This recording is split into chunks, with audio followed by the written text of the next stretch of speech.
Olá, eu sou Cristiane de Van Baldani, professora da área de Patologia Clínica da Universidade Federal Rural do Rio de Janeiro. Esse material foi desenvolvido para o ensino remoto emergencial, vinculado à disciplina de Patologia Clínica IV309 dessa instituição, não sendo autorizada a sua reprodução sem prévia autorização. A videoaula de hoje, ela refere-se ao perfil renal, né? Qual a importância de se avaliar, né, alguns parâmetros laboratoriais vinculados ao rim e como que a gente consegue interpretar isso no exame laboratorial de modo a auxiliar o nosso paciente, seja no diagnóstico de uma enfermidade renal, ou seja também no prognóstico, né, e até no tratamento dessa doença renal. Então, a primeira coisa que a gente precisa lembrar, né, de um modo geral, é que as doenças renais, né, elas estão cada vez mais frequentes na rotina clínica, né, seja associado em alguns animais ao envelhecimento desses animais, né, porque a expectativa de vida dos animais, ela aumentou bastante, né, ou seja mesmo em função de alguns agentes que acabam levando a uma injúria renal aguda. Então, de um modo geral, a gente tem na rotina clínica animais que ou vão ter uma doença renal crônica, né? E o que caracteriza uma doença renal crônica? De um modo geral, seria aqueles animais que tiveram alguma agressão, né? Aquele rim, de modo intermitente por pelo menos 3 meses, né? E essas lesões, elas são irreversíveis.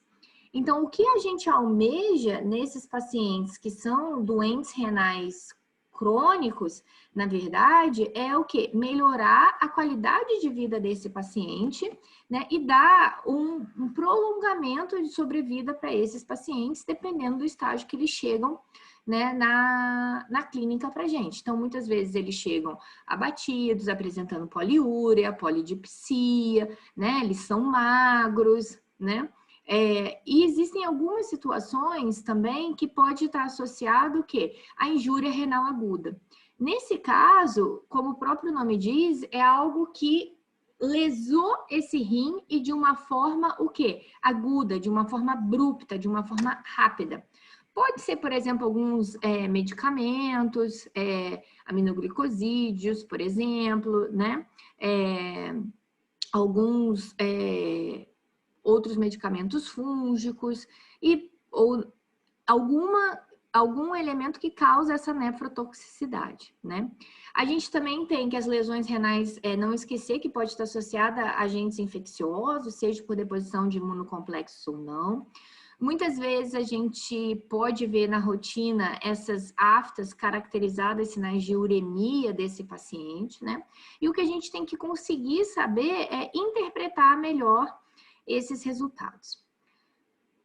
É preciso lembrar rapidamente as funções do rim, né? Como já foi visto lá nas fisiologias, né? A gente não pode esquecer que a principal função do rim é manter o equilíbrio, né, homeostático do organismo, né? E como é que ele faz isso? Através da excreção de resíduos metabólicos, ou seja, a filtração glomerular, a secreção e a excreção com consequente formação da urina, né, leva à excreção desses resíduos metabólicos desse paciente. A gente também tem regulação da pressão arterial vinculada ao sistema renina, angiotensina, aldosterona, que é extremamente importante, assim como a regulação do equilíbrio ácido básico e hidroeletrolítico, né? Isso daí está associado ao uma grande função do rim, né? No equilíbrio ácido básico seria manter as concentrações de íon H+, e HCO3-, né, de uma forma equilibrada, não ter os efeitos no organismo desse desequilíbrio. A gente tem ainda no rim participação no metabolismo de cálcio e fósforo, não esquecer, né, a questão da vitamina D ativa, né, que está associado a esse rim. E ainda a participação na eritropoiese através da produção da eritropoetina, né, principalmente renal e única fonte, como por exemplo nos cães, né. Então, só lembrando, são 2 rins, né? E as agressões, muitas vezes, elas acometem um rim só, mas em alguns casos, os 2 rins né? E a gente tem sempre que avaliar o conjunto como um todo. Não esquecer que também é importante lembrar que a irrigação, né, desse rim vem através da artéria renal, né? Vem lá junto com a aorta, né? Que desemboca aqui nessa artéria renal, que vai se capilarizar e vai dar origem ao glomérulo, né? Que é uma rede de capilares enovelados extremamente importante. E que a drenagem se dá pela veia renal, né? Que está associado lá com a veia cava, né? Então, isso tudo é importante para a gente entender como é que esse rim consegue funcionar. Quando a gente fala em glomérulo, né, como ele é uma rede de capilares, não esquecer também que ali a gente tem, né, uma barreira, né, que é formada pelos podócitos, pelas células endoteliais e pela própria membrana basal, que vai permitir com que algumas moléculas passem e outras não. E de um modo geral, como nós já conversamos, quando esse rim ele está sadio, quando ele não tem lesão, né, usualmente a gente delimita como 60 kilodaltons, ou seja, a albumina ela não passa. Então, tudo que é menor que a albumina passa, e o que for maior ou igual a ela não passa. Lembrando que os aminoácidos que passem, eles devem ser 100% reabsorvidos no túbulo contorcido proximal, né? Isso daqui também não é exatamente o enfoque da aula de hoje, mas é importante lembrar isso, mesmo que sucintamente aqui na aula, e ver o material suplementar, né? Associado a essa questão de filtração, reabsorção, secreção, excreção. Lembrando que a taxa de filtração glomerular, né? Ela é altamente dependente do fluxo plasmático renal, e isso está associado ao quê? Ao débito cardíaco, né? A constrição, né? E dilatação dessas arteríolas, né? Da arteríola aferente e eferente, né? Está associado ao volume sanguíneo, ao débito cardíaco. Então, há vários fatores, né? Lembrando que rim e coração atuam conjuntamente, que podem influenciar essa taxa de filtração glomerular. Então, uma vez esse sangue chegando ali, vai ocorrer a filtração glomerular, lembrando que grande parte é água, aminoácido, glicose, uma série de eletrólitos, e o que nos interessa para a aula de hoje, basicamente, seria lembrar que a ureia e creatinina passa pela essa filtração glomerular, né? Como não pode haver perda disso tudo na urina, né? O que acontece? Começam a haver os processos de reabsorção e secreção. Então, grande parte da água, observe, 75% da água que passa, ela é reabsorvida no túbulo contorcido proximal. Os 100% dos aminoácidos e glicose, porque não pode ter perda, os eletrólitos. E observe o que acontece. A ureia, ela já começa a ser reabsorvida em torno de 60% a 65%. Por quê? Ela vai ser importante também para manter o gradiente osmótico que vai atuar aqui na alça de Henle, permitindo que os eventos da alça de Henle aconteçam adequadamente. Por outro passo, a gente tem secreção no túbulo contorcido proximal dos íons de hidrogênio e observe a creatinina. Em cães, ela pode ser secretada em pequenas quantidades. Lembrando que a secreção é o caminho contrário da reabsorção. É quando esses elementos que estão ali nos vasos peritubulares, eles vão para a luz do túbulo. Na alça de Henle, como eu falei, a ureia é extremamente importante para que esses eventos aconteçam. A gente tem na alça de Henle descendente a reabsorção exclusivamente de água e na ascendente, né, a reabsorção de eletrólitos. E aí a gente vai caminhando para o néfron distal, né, e o que a gente observa? Mais uma vez, secreção e reabsorção para ocorrer a reabsorção, mais uma vez, de água e eletrólitos importantes para ir havendo a concentração urinária. Né? A gente tem um pouco de secreção da ureia aqui, né, para manter essa osmolaridade.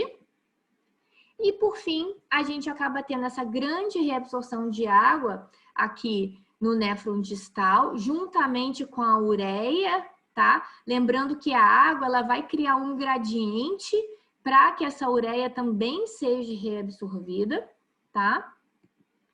E, por fim, lembrando que o ADH, né, o hormônio antidiurético, ele vai atuar ali promovendo, né, essa reabsorção de todos aqueles elementos, resultando na excreção de água, a ureia e da creatinina, né? Lembrando que a creatinina ela não foi reabsorvida em nenhum momento ao longo desse trajeto, ao contrário do que aconteceu na ureia, e alguns eletrólitos. Então, essa excreção, através de todos esses mecanismos, garante a homeostasia, né, do organismo como um todo. Então, o que a gente precisa ter em mente quando a gente fala em rim? Primeiro é avaliar os sinais clínicos desse paciente. Ele tem algum sinal clínico que me dá uma pista de que se trata de uma doença renal, né? E aí, quais são os achados laboratoriais que esse paciente vai dar?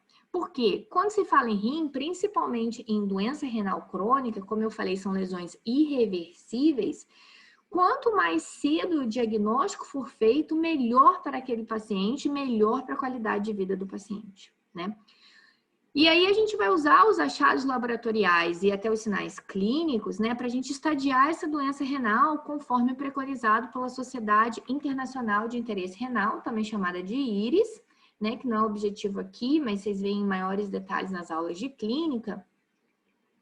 E isso é extremamente importante para que seja atribuído o melhor tratamento, o tratamento mais adequado, né, e você tenha o prognóstico desse paciente da melhor forma possível. Então, se o meu paciente é nefropata, qual é o exame laboratorial que eu vou solicitar? Quais são as opções que eu tenho hoje em dia, né? Primeiramente, a gente precisa lembrar que é importante diferenciar azotemia, ou também chamada de hiperazotemia, que é o termo laboratorial que é dado para o aumento da concentração sérica, né, de compostos como a ureia e creatinina no sangue, ou seja, compostos nitrogenados não proteicos, né? O que é diferente da uremia, porque a uremia já seria uma síndrome clínica, já seriam os sinais clínicos resultantes dessa azotemia, né? Que vão se traduzir, por exemplo, por um hálito urêmico, né? Por aftas, né? Por um emagrecimento. Então, é importante diferenciar esses achados. Então, quando o paciente tem essa azotemia, ou seja, aumento da ureia e da creatinina no sangue, né? Isso pode levar ao chamado crise urêmica, né? Em que a gente vê essas aftas, aquele hálito, né? Amoniacal, né? A gente vê essas aftas, ou seja, esses sinais clínicos são decorrentes da crise urêmica. Então, o que a gente pode pedir? O arroz com feijão, né, aqui representado por essa foto, classicamente na rotina clínica, ele é dado pela ureia e pela creatinina, porque eles estão prontamente disponíveis no laboratório, são de baixo custo, né, e eles podem nos dizer informações importantes sobre o rim daquele paciente. Existem outros? Existem, a gente vai ver alguns, e o grande problema talvez seja, né, o custo, né? E o problema da ureia e da creatinina talvez esteja associado à sua sensibilidade e especificidade no que se refere à detecção dessas lesões renais, tá? Principalmente porque é preciso um grande percentual dos néfrons lesionados para que haja o aumento da creatinina e ureia no rim, né? E a ureia, ela pode aumentar em função de outras condições que não renais, tá? Então, assim, começando pela ureia. De um modo geral, o que é preciso lembrar, né? Que a partir da alimentação, né, a proteína chega lá no intestino, por ação das bactérias, ela passa para a amônia. Essa amônia, via circulação porta, chega lá no fígado. Como essa amônia é tóxica, uma forma que o organismo tem de detoxificação é a formação da ureia. Então, isso acontece entrando no ciclo da ureia, essa amônia entra no ciclo da ureia por uma série de reações bioquímicas, e isso resulta no que a gente chama de nitrogênio ureico sanguíneo, né? Ou também conhecido como ureia, esse termo aqui já não é mais tão utilizado, né? A ureia e que vai sofrer a excreção, conforme nós mencionamos anteriormente. Quando a gente vai avaliar essa ureia no laboratório, alguns cuidados a gente tem que ter. Primeiro é ver se a gente está avaliando única e exclusivamente o kit detecta a ureia, ou se o kit detecta que é esse nitrogênio ureico sanguíneo. Isso daqui não é mais tão comum nos laboratórios, mas ainda pode ser encontrado. E aí o kit vai ser PUBUM. Por que eu tenho diferença? Se a gente for ver a fórmula química da ureia, ela é composta de um carbono, 4 hidrogênios, 2 nitrogênios e 1 oxigênio, né? Então, o peso molecular dela é diferente. Quando eu mensuro única e exclusivamente, como demonstrado aqui, o BUM, o nitrogênio ureico sanguíneo, eu só estou avaliando essas duas moléculas de nitrogênio. Então, o resultado, ele é diferente, consequentemente, o valor de referência. Então, sempre observar isso no laboratório que vocês estão trabalhando. Se o resultado está sendo dado como ureia ou se o resultado está sendo dado como nitrogênio ureico sanguíneo, tá? Um outro cuidado que tem que ter, né, são com relação às amostras hemolizadas, tá? Porque essa hemólise, né, ela pode aumentar as concentrações de ureia, né, nessa amostra. Então, a gente tem que ter muito cuidado, né? Aqui a gente tem um exemplo das amostras hemolizadas aqui embaixo, né? Às vezes eu tenho pouca hemólise, a influência disso é pequena, mas se a hemólise é grande, isso influencia bastante. E por que ela influencia? Porque a hemólise nada mais é do que a lise das hemácias. Então, a hemoglobina ficou solta e se a gente for lembrar, né, a molécula de hemoglobina tem proteína, né? E exatamente vai acabar reagindo, né, essa proteína que daria amônia e, consequentemente, ureia, no kit pode levar a esse aumento, tá? E seria um falso aumento. E cuidado, porque, por outra vez, caso essas amostras sejam obtidas com anticoagulante fluoreto, né, você pode ter uma diminuição, tá, dessa concentração de ureia. Então, assim, o que a gente prefere na rotina para fazer as dosagens bioquímicas é o soro, se não possível usar o plasma, mas o plasma obtido a partir das amostras coletadas simplesmente com EDTA, ou seja, um anticoagulante, né, usual para a rotina clínica de hematologia. E a creatinina, né? A creatinina, ela é originária ali, né, do metabolismo que a gente tem muscular, né? Ela está presente, a creatina, ali no músculo, e por uma conversão ela passa para fosfocreatina, que é a forma de armazenamento de energia no músculo, e a gente tem a creatinina, perdão. Qual é a grande vantagem da creatinina quando a gente pensa em função renal? Se a gente for lembrar, ela passa pela filtração glomerular e ela não sofre reabsorção tubular.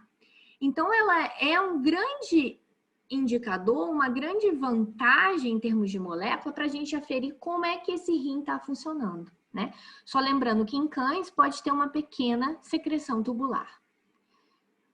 Com relação à creatinina, os cuidados na avaliação laboratorial que a gente tem aqui não sofre influência pela dieta, porque aí, no caso, eu não estou trabalhando com fontes proteicas, ela está ali no músculo.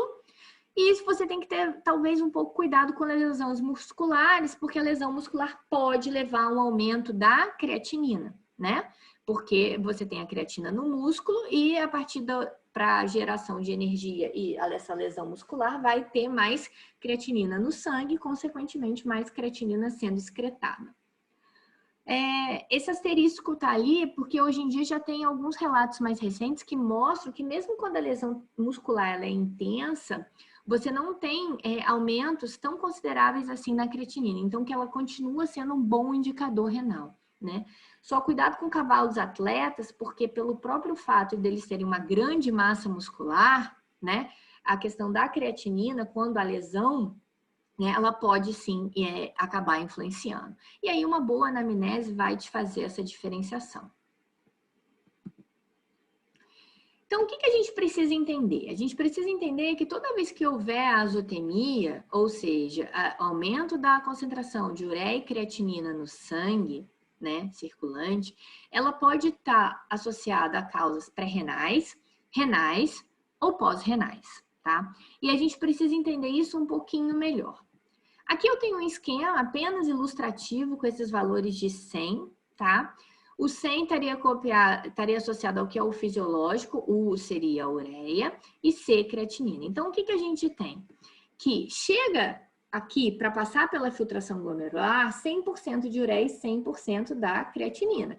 Mas nem tudo vai passar, o que é normal, passando, por exemplo, 33, tá? É um número fictício que foi colocado aqui, né? E aí, o que acontece ao longo dos túbulos, se a gente for relembrar? A creatinina, ela não sofre reabsorção tubular, então ela continua como 33, né? E ela continua sendo excretada como 33 ou até maior se houver alguma secreção tubular lá no túbulo contorcido proximal, que pode acontecer eventualmente em cães, tá?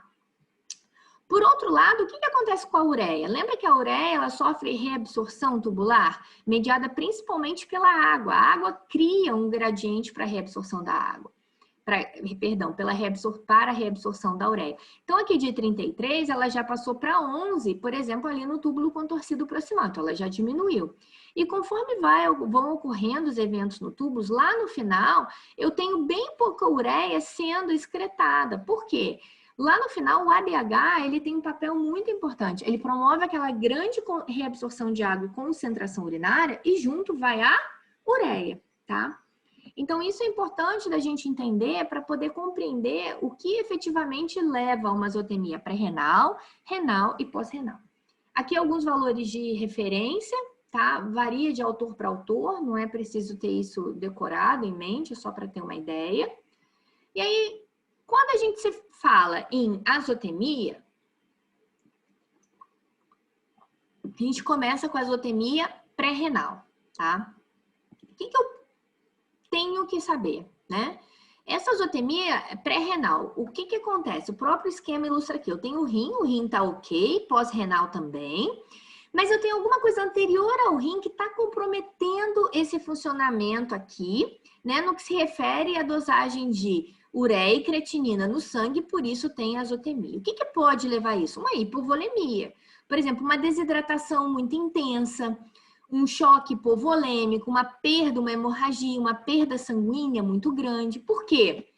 Lembra que a taxa de filtração glomerular, ou seja, o fluxo plasmático renal, ele é altamente dependente o quê? Da função cardíaca e do volume sanguíneo, né? Então, se você tem diminuição do débito cardíaco por uma insuficiência cardíaca, diminuiu o volume, seja por uma desidratação intensa, hipoadrenocorticismo, um processo hemorrágico ou ainda um choque, o que vai acontecer nesse organismo? Você vai ter aumento das concentrações de ureia e de creatinina, tá? E aí isso vai resultar em quê? Numa urina mais concentrada, então a gente vai chamar de oligúria, e a gente tende a ter uma densidade maior do que aquela que a gente considera também como normal, o valor de 1030, né? E por que isso acontece? Porque na azotemia pré-renal, a gente tem, por exemplo, né, em geral, 1/3 dessa taxa de filtração glomerular reduzida. Só que o túbulo está funcionando normal. Então, se a gente pegar aquele esqueminha que a gente conversou anteriormente, a gente vai ver que tá chegando a ureia e a creatinina ali nesse glomérulo. Só que o volume sanguíneo está menor, seja por uma desidratação ou o débito cardíaco está comprometido. O que vai acontecer? Aqueles receptores justaglomerulares que tem ali, eles percebem essa diminuição do fluxo sanguíneo e eles vão ativar o sistema renina-angiotensina-aldosterona. De modo que o aumento dessa angiotensina 2, juntamente com a constricção das arteríolas aferentes e eferentes, faz com que o organismo tente o quê? Preservar aquela água que ele tem, né? Porque ele quer manter o equilíbrio. No que ele faz isso, o que acontece também? Eu começo, diminuição do fluxo, dá mais tempo para o organismo reabsorver a água. Por que ele quer reabsorver água? Porque ele está com baixo volume de sangue, ou essa função cardíaca não está legal. Só que ao mesmo tempo que fica ali mais tempo, o fluxo diminuiu, eu tenho maior reabsorção de água, eu também tenho reabsorção de sódio. E junto com essa reabsorção de água, lembra, a água cria um gradiente para a reabsorção da ureia. Então a ureia passa a ser reabsorvida passivamente. Então eu passo a ter o quê? Menos ureia no túbulo, mas em contrapartida, mais ureia no sangue. A mesma coisa acontece aqui que a gente estava conversando. né, anteriormente. Se esse organismo, o fluxo está diminuído e ela quer reabsorver a água cria um gradiente para a ureia. Então, eu começo a reabsorver mais ureia e também mais creatinina. Se eu reabsorvo mais ureia e creatinina, consequentemente, eles vão ficar aumentados no sangue, que é onde eu estou avaliando para ter essa azotemia em si. Então, o que a gente observa ainda? A gente tem ainda a ação do ADH, lembra que ele é importante, o volume está diminuído, o coração não está funcionando, esse organismo quer manter a sua homeostasia, ele quer manter o volume ok. Então, o que ele faz? Ele tenta reabsorver mais água, e vai reabsorvendo mais água, aqui no caso mediado pelo ADH, no néfron distal, e junto com a água, quem que vai? A ureia. Então, o que a gente termina com isso? O organismo ele reabsorve uma grande quantidade de água, mas junto foi a ureia e a creatinina também associado aqui, né? Então, o que acontece? A gente acaba tendo elevação disso no sangue circulante, né? E em contrapartida, a urina fica mais concentrada, né? Então, a gente vê as situações de oligúria e a densidade, o quê? Aumentada. Já na azotemia renal, o problema está onde? No rim. Então, é uma lesão renal, seja por uma causa inflamatória, que pode ser infecciosa, por exemplo, uma leptospirose, tóxica, por exemplo, aminoglicosídeos, ou até uma situação de isquemia ou hipóxia renal, associada aos exemplos daquela azotemia pré-renal. Então, uma desidratação, um choque hipovolêmico, né? Ela acaba depois levando a uma azotemia renal. O que a gente precisa entender quando se fala em azotemia renal? Que a gente tem o quê? 3/4 ou mais néfrons lesionados. Então, eu preciso o quê? De mais de 70%, 75% desses néfrons lesionados para que haja a azotemia renal. E aí, no caso, o problema está no rim. Então, claro, esse rim não consegue funcionar adequadamente e essa ureia e a creatinina vão ficar acumuladas no sangue ao invés de elas serem excretadas na urina, né? E aí, usualmente, o que a gente observa? Animais que não conseguem ter o equilíbrio hídrico, então você observa amostras poliúricas em geral, né? Ou seja, uma urina bastante diluída que cai naquela faixa de isoestenúria que a gente conversou de 1008 a 1012. Eventualmente, né, porque biologia não é matemática, pode estar maior do que 1012. E às vezes lá no estágio final da doença renal, o animal no último suspiro, né, ele tenta fazer o máximo de retenção e a gente pode ter uma amostra oligúrica, né? Então, o que a gente tem? A taxa de filtração glomerular, ela fica extremamente diminuída, porque mais de 75% desses néfrons estão lesionados, e essa ureia e creatinina ficam acumuladas no sangue, né? Porque não consegue ter essa reabsorção e secreção que deveria haver, juntamente com aqueles outros mecanismos que mantêm o equilíbrio hídrico. Já na azotemia pós-renal, né, o próprio nome já diz. O que acontece? Anteriormente está ok, o rim está ok, mas alguma coisa posterior ao rim está havendo um comprometimento. E aí o que pode ser? Obstrução do trato urinário, então, por exemplo, uma urolitise, um tampão uretrangatus, uma neoplasia, ou mesmo o extravasamento da urina por rompimento dessa ruptura dessa bexiga, né, por um traumatismo e uma neoplasia. E o que acontece nesse caso, né? Nesse caso, o rim funcionou adequadamente. Então, essa urina, ela tem as suas concentrações de ureia e creatinina. Só que, se houve o extravasamento da urina, né, isso vai para a cavidade e acaba tendo uma reabsorção, né, pelos vasos que estão ali, levando esse aumento da ureia e creatinina no sangue. E no caso da obstrução, né, o mesmo mecanismo, o mesmo raciocínio, né? Esses rins começam a ficar sobrecarregados, né? E aí, porque você tem uma obstrução e você não consegue ter. Então, de um modo geral, em função dessa obstrução, a urina fica muito concentrada. Então, ela é oligúrica e a densidade variável. Então, o que tem na azotemia pós-renal, né? O rim está funcionando adequadamente, Só que essa obstrução leva a um processo inflamatório com liberação de prostaglandinas, né? E ativação ali das angiotensinas, que acabam levando a uma constricção das arteríolas aferentes e eferentes, né? Então, isso acaba comprometendo e ocasionando esse aumento da ureia e da creatinina. Ao mesmo tempo, como está obstruído, o fluxo plasmático renal, ele não está funcionando adequadamente, então ele começa a ficar mais devagar. Por quê? É como se fosse um engarrafamento, você não consegue ir mais rápido. Isso acaba levando o organismo a fazer maior reabsorção de água, né? E junto com a água vai a ureia, né? É uma absorção passiva, resultando o quê? Em altas concentrações de ureia e creatinina, né? No sangue circulante. Com relação ao extravasamento, quando a ruptura, eu já falei, é uma absorção passiva pelo epitélio, né? De modo que a gente pode avaliar esses tipos de azotemia em pré-renal, renal ou pós-renal através de alguns achados, né? A pré-renal vai estar associada à desidratação, então o animal vai estar desidratado, vai ser visível isso na clínica, no hematócrito. Você vai ter um processo hemorrágico agudo, a anamnese te ajuda, ou é um paciente cardíaco em que o débito cardíaco está diminuído, então você tem outros achados que te ajudam.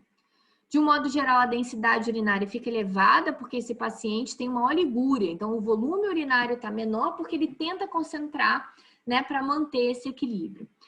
Já na renal, esse rim ele já não está legal, porque eu tenho 75% ou mais lesionados.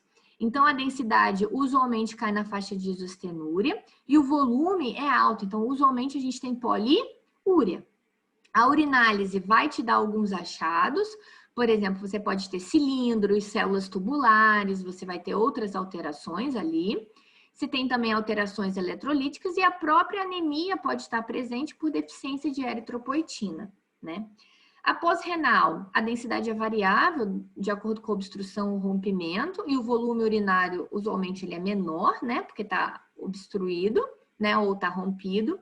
E o que vai te ajudar?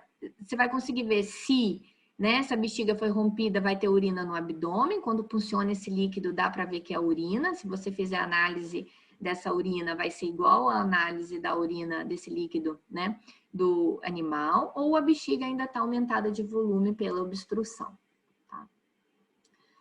Só que existem outras causas de azotemia, e não única e exclusivamente as azotemias renais, né? Então, o que a gente tem, né, nessas extras renais? Lembrando que essa azotemia extra-renal está associada basicamente ao aumento da concentração de ureia no sangue circulante. Isso pode estar associado a uma maior produção da ureia. Por quê? Se há uma ingestão proteica elevada, ou seja, se ingere-se muita proteína, você vai consequentemente produzir muita amônia. Essa amônia vai para o fígado e vai entrar no ciclo da ureia, então vai produzir o quê? Mais ureia, né? E tem um limiar renal de reabsorção, né? Então você pode ver esse aumento no sangue circulante. O mesmo raciocínio se aplica por hemorragias gastrointestinais, no sentido de reaproveitamento da proteína, né, que está ali naquela hemácia, né, das globinas, e que também acabam gerando uma maior produção, né, aumento da síntese da ureia.